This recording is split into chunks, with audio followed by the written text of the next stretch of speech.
Hello guys, आज हम ऐसी मूवी पर रिएक्शन देने वाले हैं जिसमें एक आदमी की कहानी दिखाई गई है जो एक बर्फज़ाई हादसे की वजह से बर्फानी इलाके में फंस जाता है। ये काफी मजे की मूवी होने वाली है जिसको देखने के लिए हमारे साथ जुड़े रहें और हम इस वीडियो को शुरू करते हैं।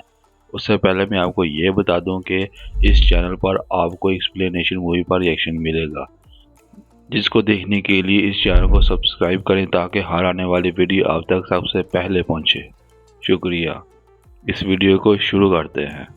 कहानी की शुरुआत होती है आर्कटिक सर्कल की उस बर्फीली जमीन से जहां एक पायलट बर्फ खोद रहा था। उसकी वर्दी पर सिर्फ उसका नाम ओवरगार्ड लिखा था और वो इस जगह का इकलौता बचा हुआ इंसान था। काम खत्म होने पर पता चला का नाम ओवरगार्ड है। SOS लिखा था। दरअसल 1 साल पहले उसका जहाज यहाँ क्रैश हो गया था। इंजन और पंख टूट चुके थे, लेकिन वह किसी तरह इस बर्फीले इलाके में जिंदा रहने की कोशिश कर रहा था। ओवरगार्ड ने साधारण तारों से मछली पकड़ने का एक औजार बनाया था, लेकिन जब उसने देखा तो कांटा पहले से ही किसी चालाक मछली ने बर्बाद कर दिया था। उसे लगा आज के बर्फीले छेद पर रखी लोहे की पट्टी खड़खड़ाई। ओवरगार्ड जल्दी से वहां गया और तार को बर्फ के छेद से ऊपर खींचा। सामने एक बढ़िया सैमन मछली थी, लेकिन उसके चेहरे पर जरा भी खुशी नहीं थी क्योंकि यह उसकी 308वीं मछली थी। वह उसे लेकर प्लेन में गया। उसने धीरे से मछली का पेट चीरा, एक टुकड़ा काटा और मुंह में रख लिया, लेकिन ये उसे कोई सुकून नहीं दे रही थी। उस वक्त उसे बस अपने घर के नूडल्स की याद आ रही थी। अच्छी बात यह थी कि जहाज की वायरलेस रेस्क्यू मशीन सही सलामत थी और यही एक उम्मीद थी जो ओवरगार्ड को जीने का हौसला दे रही थी। वो उस मशीन को लेकर कड़ाके की ठंड में निकला और 1000 मीटर से ऊंची बर्फीली चोटी पर पैदल चढ़ गया। हाथ से मशीन घुमाने पर एक कमजोर सा सिग्नल बाहर जाता था। हर बार वो किसी जवाब का इंतजार करता, लेकिन चारों तरफ सिर्फ बर्फीली हवा की आवाज थी। फिर भी ओवरगार्ड ने कभी हार नहीं मानी। वो कई घंटों तक उसे घुमाता रहा। आर्कटिक में दिन और रात का कोई फर्क नहीं था, इसलिए उसने घड़ी की अलार्म क्लॉक से अपने काम का समय तय कर रखा था। नहीं तो शरीर की घड़ी बिगड़ते ही इंसान जल्दी टूट जाता है। जैसे ही ओवरगार्ड ने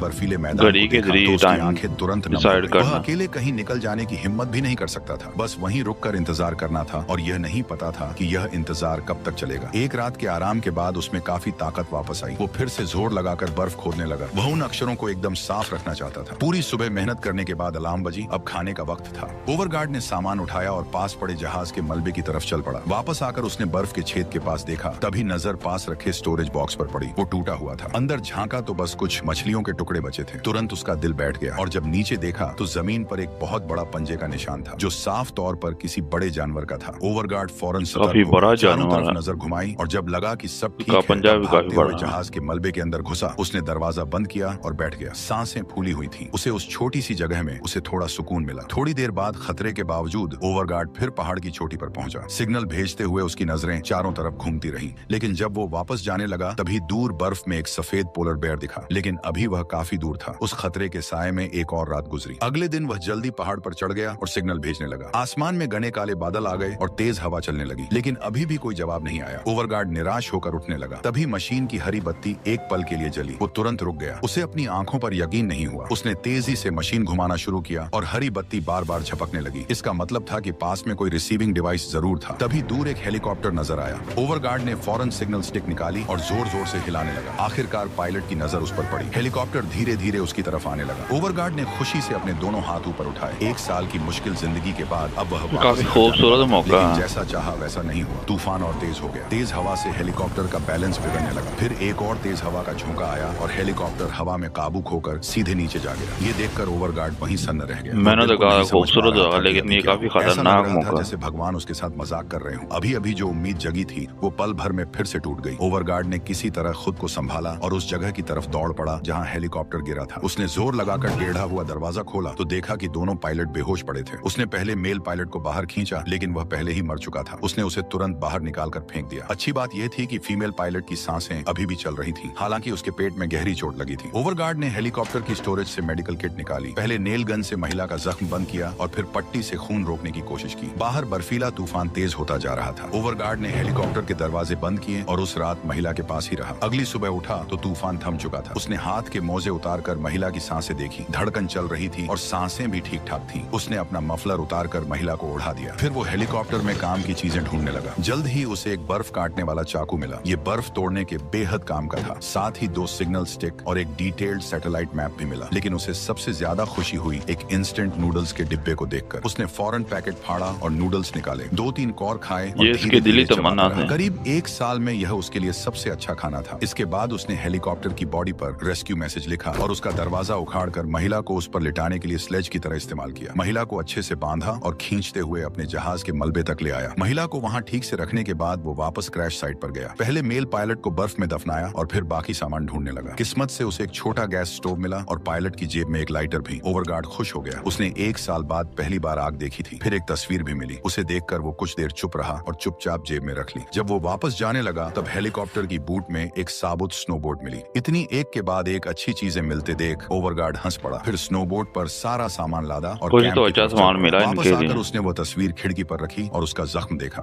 जो डिसइंफेक्शन की दवाई मिली थी उससे फौरन जख्म साफ किया। ये सब करने के बाद उसने गैस स्टोव जलाई और एक बड़े बर्तन में सैल्मन नूडल्स बनाए। चाकू से मछली का एक टुकड़ा उठाया, मुंह में रखा और धीरे धीरे चबाया। सब खा जाने का मन होने के बावजूद उसने खुद को रोका और एक प्लास्टिक की चम्मच से मछली का टुकड़ा उठाया। उसने उसे ठंडा किया और महिला के मुंह में रख दिया। लेकिन महिला आधी बेहोश पड़ी थी। एक कौर खाने के बाद उसने मुंह नहीं खोला। ओवरगार्ड समझ गया। उसने महिला को दिलासा दिया कि रेस्क्यू टीम जल्द ही यहाँ पहुंच जाएगी। लेकिन अगले कई दिन बीत गए। न रेस्क्यू टीम आई और न ही महिला की हालत सुधरी। जो डिसइंफेक्टेंट था वो भी खत्म हो गया और जख्म बिगड़ता जा रहा था। साथ में अब उसे बुखार भी आ चुका था। ओवरगार्ड ने महिला के परिवार की तस्वीर देखी और उसे बेहद अफसोस हुआ। अगर वो नहीं होता काफी तो मुश्किल यह महिला वक्त है। अभी तक अपने घर पहुंच चुकी होती। अब और इंतजार नहीं हो रेस्क्यू सकता। टीम वो भी नहीं महिला आई को और यूं मरते हुए जख्म भी नहीं खराब देखना होता चाहता। जा रहा है। ओवरगार्ड ने फैसला किया कि वो महिला को लेकर पैदल ही कई किलोमीटर दूर मौजूद रेस्क्यू स्टेशन तक पहुंचेगा। उसने मैप निकाला और एक मार्कर से सबसे छोटा रास्ता मार्क किया। फिर पहाड़ की चोटी पर जाकर उस अनंत बर्फीले मैदान को देखा और ठान लिया कि इस जमीन को पार करना है। काफी उसने बड़ा हाल ही में मैदान है। पकड़ी सारी मछलियां उठाई, पानी का पूरा डिब्बा भरा और जरूरी सामान इकट्ठा किया। फिर महिला को स्लीपिंग बैग में रखा। फिर उसने उसे स्लेज पर बांधा और जहाज पर दोनों की दिशा लिखकर छोड़ दी। ज्यादा देर न करते काम हुए तो उसने काफी तुरंत मुश्किल स्लेज है। उठाई और उस जगह से इतने निकल बड़े पड़ा जो पिछले बर्फानी 1 साल से मैदान उसका को पार घर था। करना। नरम बर्फ पर चलना आसान नहीं था, पर वह मन से बिल्कुल तैयार था। लेकिन इस कड़ाके की ठंड और मुश्किल जमीन ने शरीर की सारी ताकत जल्द ही खींच ली। थोड़ी दूर चलते ही वो थककर बर्फ पर गिर पड़ा। रुककर पहले महिला को थोड़ा पानी पिलाया, फिर थोड़ी देर आराम करके दोबारा निकल पड़ा। चलते चलते जब घड़ी का अलार्म बजा तब उसे याद आया कि रुकने का वक्त हो गया है। उसने मैप निकाला और अपनी मौजूदा जगह मार्क की ताकि रास्ता न भूले। पूरे दिन चलने के बाद भी कुल दूरी का 5वां हिस्सा भी नहीं हुआ था और अब अंधेरा होने लगा था। इस रफ्तार से दूरी महिला काफी कैंप तक ज्यादा जिंदा है। नहीं पहुंच पाएगी। ओवरगार्ड ने एक बंद पहाड़ी ढलान के नीचे रात गुजारने का फैसला किया। उसने फावड़े से बर्फ में एक ऐसा गड्ढा खोदा जिसमें दोनों आराम कर सकें। बर्फ के अंदर रहने से बाहर की ठंडी हवा नहीं आती, जिससे महिला का तापमान भी नॉर्मल रह सके। अच्छी बात यह थी कि महिला की हालत थोड़ी बेहतर लग रही थी। इससे ओवरगार्ड को कुछ राहत मिली। एक रात के आराम के बाद दोनों फिर निकल पड़े। लेकिन थोड़ी दूर जाते ही रास्ते में एक खड़ी चढ़ाई आ गई। उसने मैप देखा, रास्ता सही था, लेकिन इस ऊंची चढ़ाई का मैप में कोई नामो निशान नहीं था। और अगर इस चढ़ाई को छोड़कर घूम कर जाते तो दूरी 5 गुना बढ़ जाती। उनके पास उतना खाना भी नहीं था और महिला की तबीयत भी इतना वक्त साथ नहीं दे सकती थी। मजबूरन ओवरगार्ड अकेला उस चढ़ाई पर चढ़ा। ऊपर जाकर देखा तो आगे का रास्ता बिल्कुल सीधा और आसान था, लेकिन यह ढलान सबसे मुश्किल थी। उसने पहले सारा सामान ऊपर खींचा, जो कि आसानी से हो गया। फिर रस्सी से स्लेज बांधकर महिला को ऊपर खींचने की कोशिश की, लेकिन चाहे कितनी भी ताकत लगाई हो, पर महिला को ऊपर नहीं ला पाया। एक बार तो वह खुद भी लगभग नीचे खिंच गया। ओवरगार्ड ने पीछे का रास्ता देखा, फिर ऊपर खींचा हुआ सामान देखा। एक पल के लिए मन में आया कि महिला को यहीं छोड़ दे और अकेले आगे बढ़ जाए। इस सुनसान जगह में किसी को पता भी नहीं चलेगा और अकेले एक दिन में ही पहुंच जाएगा। लेकिन उसने ऐसा नहीं किया। ओवरगार्ड ने पहले मार्क किया हुआ रास्ता काटा और महिला को लेकर उसी 5 दिन वाले रास्ते से निकल पड़ा। और अब उसके पूरी तरह एल लगने वाले थे। उसे ढलान के नीचे एक छोटी सी पत्थर की गुफा मिली, जो देखने में सुरक्षित भी लग रही थी। उसने तुरंत स्लेज अंदर धकेली। गुफा इतनी बड़ी थी कि गैस स्टोव भी जल सकता था। उसने महिला को मछली खिलाने की कोशिश की, लेकिन महिला इतनी कमजोर हो चुकी थी कि मुंह तक नहीं खोल पा रही थी। बस थोड़ा पानी ही अंदर जा सका। लंबे समय की ठंड ने महिला काफी की बड़ा हालत और जख्म बिगाड़ है। दी थी। लेकिन मुश्किल तो दिन होने ही है। मुंह जब खोलना ओवरगार्ड सोने की तैयारी कर रहा था तभी गैस स्टोव धीरे धीरे बुझ गई और उसी पल बाहर से किसी के चलने की आवाज आई। उसने बर्फ काटने वाला औजार उठाया और जल्दी से बाहर जाने की तैयारी करने लगा। लेकिन तभी एक गहरी दहाड़ सुनाई दी और वो पीछे हट गया। देखा तो एक पोलर बेयर का सिर गुफा के अंदर घुस आया था, लेकिन उसका विशाल शरीर काफी गुफा में बड़ा नहीं आ भालू। रहा था। ओवरगार्ड जोर से चिल्लाया ताकि भालू डर जाए, लेकिन वो भालू बेहद चालाक था। उसने बाहर से बर्फ खोदनी शुरू कर दी। अगर ऐसे ही रहा तो कुछ ही समय में दोनों उसका शिकार बन जाते। ओवरगार्ड ने बिना देर किए सिग्नल स्टिक निकाली और गुफा के मुंह की तरफ उसकी तेज लपट फेंकी। इतनी बड़ी आग और धुआं देखकर पोलर बियर भाग खड़ा हुआ। ओवरगार्ड वहीं बर्फ पर बैठ गया और फूट फूट कर रोने लगा। उसे बस ये अब तरीका और काम आया इनको भगाने अगले में। दिन सुबह वो गुफा से बाहर निकला। भालू का कोई और निशान मुश्किल नहीं था वो इस पर फिर ना महिला को भाग लेकर सका। चल पड़ा, लेकिन मौसम ने फिर साथ नहीं दिया और अचानक तेज बर्फीली हवा चलने लगी। ओवरगार्ड का मुंह लाल हो गया। उसके लिए अब सांस लेना मुश्किल हो रहा था। इतने भयंकर तूफान में एक कदम भी आगे बढ़ाना मुमकिन नहीं था और आसपास कोई रुकने की जगह भी नहीं थी। ओवरगार्ड ने स्लेज को बगल में खड़ा किया ताकि हवा रुक सके। फिर स्लीपिंग बैग में घुसकर जिप बंद कर दी और महिला के साथ उस छोटी सी अंधेरी जगह में सिमट कर सो गया। उसे बस इंतजार था कि यह तूफान कब थमेगा। काफी देर बाद तूफान रुका। स्लीपिंग बैग अब आधा बर्फ में दब चुका था। ओवरगार्ड बर्फ से बाहर निकला। हाथ के मोजे उतारे तो उंगलियां बैंगनी पड़ चुकी थीं। उन्हें हर बार हिलाने पर तेज दर्द हो रहा था। फिर भी ओवरगार्ड ने हार नहीं मानी। वो स्लेज खींचते हुए पहाड़ की ओट में आया जहां हवा थोड़ी कम थी। महिला को गर्म रखने के लिए उसने लाइटर से अपना एक बैग भी जला दिया, लेकिन महिला की आंखें सूजी हुई थीं और होंठों के कोने से खून रिस रहा था। ओवरगार्ड ने तुरंत उसका पेट का जख्म देखा जो लगातार बिगड़ता जा रहा था और अब वो मौत के बिल्कुल करीब थी। ओवरगार्ड की आंखों में दुख और निराशा भर आई। वो उस महिला को छोड़ना नहीं चाहता था जिसने उसे एक नई उम्मीद दी थी, लेकिन अब जो हो सकता था वो बस यह था कि वह खुद को बचाए। ओवरगार्ड वो तस्वीर महिला के हाथ में थमा दी और उसके होंठों से खून धीरे से पहुंच दिया। फिर स्लीपिंग बैग की जिप बंद कर दी। उसने पलटकर एक बार महिला को देखा और भारी मन के साथ अकेला आगे बढ़ गया। लेकिन कुछ ही कदम चला था कि बर्फीली जमीन में उसे फूल खिले हुए दिखे। वो कुछ सोच पाता इससे पहले ही पैर फिसला और वो एक गड्ढे में जा गिरा। जब होश आया तो पाया कि एक पैर पत्थरों की दरार में बुरी तरह फंसा हुआ था। वह चाहे जितना भी जोर लगाए लेकिन उसका पैर निकलने का नाम नहीं ले रहा था। तेज दर्द से वो वहीं जमीन पर गिर पड़ा। उस पल आंखों में बस निराशा थी, लेकिन फिर उसे याद आया वो सब कुछ जो उसने इस एक साल में झेला था। इतनी मुश्किलों के बाद इस तरह मरना उसे मंजूर नहीं था। उसने डर को गुस्से में बदला और दोनों हाथों से पत्थर को पकड़ा। फिर चिल्लाते हुए पूरी ताकत से एक झटके में पैर खींचा। पैर निकल तो गया, लेकिन अब उस पर एक गहरा जख्म हो गया था। वो खून से लिपटा पैर घसीटते हुए उस गड्ढे से बाहर निकला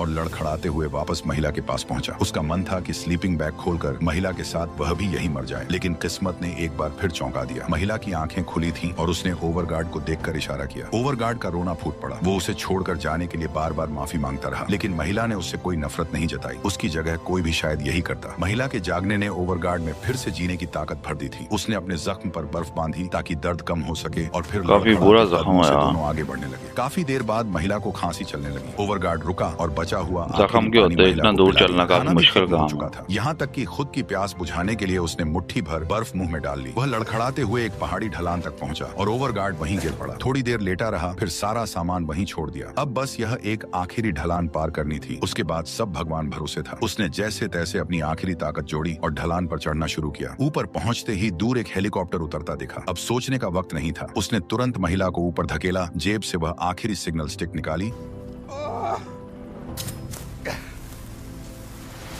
और उस तरफ चिल्लाते हुए हाथ हिलाने लगा, लेकिन सिग्नल स्टिक की रोशनी इतनी कमजोर थी कि हेलीकॉप्टर वालों को दिखी ही नहीं। तब उसने अपनी स्वेटर उतारी और उसमें दिन आग था लगा दी। वो जानता तो था कहाँ कि यह उनका दिखेंगे। आखिरी मौका है। हेलीकॉप्टर वहां से उड़ा, लेकिन वह उनकी तरफ आने की बजाय दूर जाने लगा और जल्द ही वह दो पहाड़ों के बीच गायब हो गया। एक बार फिर किस्मत ने उन्हें धोखा दे आखिरी दिया मौका था। अब भी ओवरगार्ड गायब के हो मन गया। में कोई शिकायत नहीं थी। एक साल से ज्यादा की इस जंग के बाद वो सच में थक चुका था। उसने महिला का हाथ थामा और उसके पास जमीन पर लेट गया। उसकी आंखें भी अब धीरे धीरे बंद होने लगी थीं, लेकिन तभी पीछे से हेलीकॉप्टर की आवाज आती सुनाई दी। इस मूवी को हमने देखा, ये काफ़ी दिल दुखाने वाली और मज़े की मूवी थी, जिसमें एक इंसान इतने बड़े बर्फीले मैदान में सरवाइव करने की कोशिश करता है और वो मुख्तलिफ तरीक़ों से रेस्क्यू टीम को मैसेज भेजता है कि वो उसे बचाए लेगी। जब वो एक रेस्क्यू जहाज़ आता है, यानी हेलीकॉप्टर आता है, तो वो भी तूफ़ान की वजह से क्रैश हो जाता है। तो उसमें भी एक पायलट मर जाता है और एक औरत जो बेहोश हो जाती है। जो पहले से था आदमी वहाँ, वो उसे बचाने की काफ़ी कोशिश करता है और उसे लेकर निकल पड़ता है कि वो रेस्क्यू टीम तक खुद ही पहुँचे। ये काफ़ी मुश्किल वक्त रहा है, जैसे रास्ते में भालू भी आ गया था और वो एक गड्ढे में भी गिर गया था, जिसकी वजह से उसे काफ़ी गहरी चोट लग गई। ये काफ़ी मुश्किल वक्त होता है एक इंसान पर कि वो इतने बड़े बर्फीले मैदान में फंस जाए। काफ़ी मुश्किल काम होता है इतने बड़े बर्फीले मैदान में सरवाइव करना, लेकिन इसने किया और आखिर में आकर एक हेलीकॉप्टर आंख मिल ही गया जो इन लोगों को उठाकर ले गया। काफ़ी हैप्पी एंडिंग हुई इस मूवी की। आप लोग कमेंट में बताएं कि आपको ये मूवी कैसी लगी। मैं और एक्सप्लेनेशन मूवी पर रिएक्शन लाता रहूँगा, जिसको देखने के लिए इस चैनल को सब्सक्राइब करें ताकि हर आने वाली वीडियो आप तक सबसे पहले पहुँचे। शुक्रिया।